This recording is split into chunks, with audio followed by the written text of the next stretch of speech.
Hello मेरे प्यारे बच्चों, स्वागत है आप सभी का आपके अपने प्यारे से YouTube चैनल इस पर स्टडी में। सो माय डियर स्टूडेंट, आज हम इस वीडियो में क्लास 10th का एक मोस्ट इम्पोर्टेंट टॉपिक का निपटारा करने वाले हैं। तो टॉपिक क्या है, सबसे पहले बोर्ड पे देख लेते हैं। देखिए क्वेश्चन नंबर है हमारा 8। इससे पहले हमने एक से लेके 7 तक सारे क्वेश्चन कवर कर लिए हैं। तो आज हम क्वेश्चन नंबर 8 को पढ़ेंगे, फिर इसको सॉल्यूशन करेंगे। तो चलिए पहले क्वेश्चन को बड़ा ध्यान से पढ़ेंगे जैसा कि हम करते आए हैं। देखिए एग्जाम के पॉइंट से मोस्ट इंपोर्टेंट है, जो क्वेश्चन हर बार लगभग एग्जाम में आता ही आता है। तो चलिए क्वेश्चन को पढ़ेंगे और छोटे छोटे स्टेप में पढ़ेंगे, ताकि क्वेश्चन की जो क्लैरिटी है, जो समझ में नहीं आता वो सब कुछ समझ में आ जाए। तो चलिए क्वेश्चन पढ़ते हैं। ये कह रहा क्वेश्चन नंबर 8, समांतर चतुर्भुज ABCD की बढ़ाई गई भुजा AD, यानी कि समांतर कोई चतुर्भुज है ABCD, ABC और D। ये क्या है आपका, एक समांतर चतुर्भुज की बढ़ाई गई भुजा AD। इसका मतलब इस समांतर चतुर्भुज की कोई एक भुजा AD को इसने क्या करा है, बढ़ाई कहाँ, E तक। ये करा AD पर स्थित E एक बिंदु है तथा BE भुजा CD को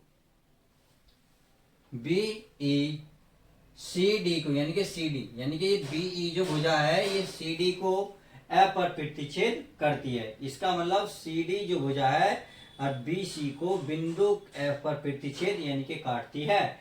तो दर्शाइए कि AB अरे इस त्रिभुज की बड़े त्रिभुज की बात कर रहा है। ये वाले जो आपको सामने दिख रहा है, ये देखिए ये वाले इसकी ये बात कह रहा है समरूप है CFB।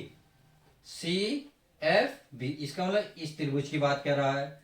तो क्वेश्चन समझ में आया। देखिए क्वेश्चन कह रहा है कि एक समांतर चतुर्भुज है ABCD, फिर कहना है AD को इन्हें इस प्रकार बढ़ाया E तक या E तक, जो BE को CD पर बिंदु F पर प्रतिच्छेद करता है। तो हमें सिद्ध क्या करना है, सिद्ध करना है कि ABE समरूप है CFB। ये समरूप का निशान है। तो सबसे पहले क्वेश्चन में हम क्या करते हैं वही करेंगे।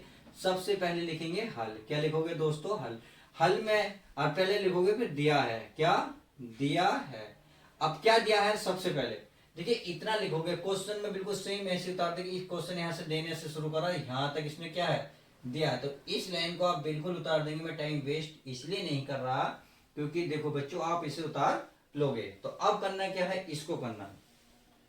अब देखिए हमें एक बात पता है कि AD BC के क्या है, समांतर है। क्यों, क्योंकि ये क्या रहा, समांतर चतुर्भुज, यानी कि AD BC के समांतर होगी। तो आप ये भी कह सकते हैं कि AE, भाई जैसे हमने D के आगे की भुजा बिंदु E तक बढ़ाई, तो AD किसके समांतर होगी, BC के। तो अर्थात AD BC के भी समांतर होगी और AE BC के भी समांतर होगी। तो आप क्या लिखेंगे, चूंकि, यहाँ लिखोगे चूंकि, यहाँ लिखोगे AD समांतर होगी किसके, BC के। तो आप लिख सकते इसलिए AEB, भाई AEB किसके समांतर होगी, BC के समांतर होगी। तो क्यों लिखोगे, क्योंकि इसका देखो समांतर होने का रीजन भी लिखो, क्योंकि ये क्या है, एक समांतर चतुर्भुज। तो ये लिख दोगे समांतर, भाई समांतर चतुर्भुज। क्या लिखोगे, समांतर चतुर्भुज। तो आई होप आप समझ गए होंगे कि दोनों क्यों समांतर हैं, क्योंकि ये समांतर चतुर्भुज है। अब किस कौन से त्रिभुज में लेना है, देखिए त्रिभुज के नाम लिख लीजिएगा। भाई त्रिभुज कौन सा, ABE, इस त्रिभुज की बात करा। तथा लिख सकते हैं, तथा CFB, त्रिभुज CF और कौन सा दोस्तों, B। इन दोनों त्रिभुज में देखेंगे क्या क्या हमें क्या क्या मिलता है। अब एक आपको बात पता है, देखिए समांतर चतुर्भुज के सम्मुख कोण क्या होते हैं, आपस में बराबर होते हैं। क्या बोला मैंने, जो समांतर चतुर्भुज आता है उसके सम्मुख कोण आपस में क्या होते हैं दोस्तों, बराबर होते हैं। जी हाँ, बिल्कुल सही सुना। इसका मतलब सम्मुख कोण कौन कौन से हैं, कोण C और कोण A, यानी कि A और C कोण आपस में क्या है, बराबर है, क्योंकि ये समांतर चतुर्भुज है। तो लिख सकते हो भाई कोण A बराबर कोण C। और क्या लिखोगे इसके बारे में, समांतर चतुर्भुज के सम्मुख कोण। तो लिखोगे भाई समांतर चतुर्भुज के क्या है, सम्मुख। क्या है ये दोस्तों? सम्मुख कोण है। तो समझ में आ गए क्यों बराबर है? क्योंकि समांतर चतुर्भुज के सम्मुख कोण है। अब समझ में आ गए। अब एक बात और, ये बात समझ में, सेकंड पॉइंट। सेकंड ये बोला है यदि आप इस त्रिभुज इस ये समांतर रेखा है ए तथा बीसी।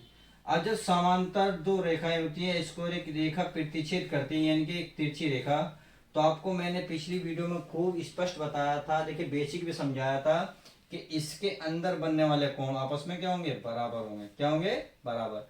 तो आपने देखा एक कोण तो ये बनना अंदर, क्योंकि ये रेखा ऐसे हो गई और ये तिरछी ये कैसे, तो इसका मतलब ये वाला कोण भी क्या होगा? आपस में बराबर। तो कोण ई और कोण क्या होगा? बी बराबर होंगे, क्योंकि ये एकांतर कोण है। तो लिखेंगे इसका रीजन भी लिखेंगे भाई, लिखेंगे कोण बी बराबर कोण ई। क्या लिखोगे? कोण ई। और क्या लिखोगे? एकांतर कोण। तो आपने देखा दो कोण हमें मिल गए। एक कोण मिला कोण ए, कोण सी के बराबर है क्योंकि ये समांतर चतुर्भुज है, तथा एक कोण मिला कोण ई, कोण बी या कोण बी कोण ई। क्यों? क्योंकि एकांतर कोण है। तो हमें मिल गया एंगल समरूपता से, एंगल समरूपता से मिल गया। तो इसलिए लिखेंगे जो मान दिया हुआ ये होगा सिद्ध कि त्रिभुज एबीसी समरूप होंगे, त्रिभुज एबीई समरूप होंगे त्रिभुज CFP, और यही हमें सिद्ध करना था। तो आई होप क्वेश्चन नंबर छोटा सा था, 8वां, बहुत इजीली था, जो हमने बहुत आसानी से इसको समझ लिया। तो आई होप क्वेश्चन जो है समझ में आया होगा और वीडियो भी आपको पसंद आई होगी। यदि वीडियो आपको पसंद आई है तो प्लीज एक लाइक जरूर करें। तो चलिए मिलते हैं हम किसी और नेक्स्ट सवाल के साथ। जब तक के लिए दोस्तों bye, take care, love you guys.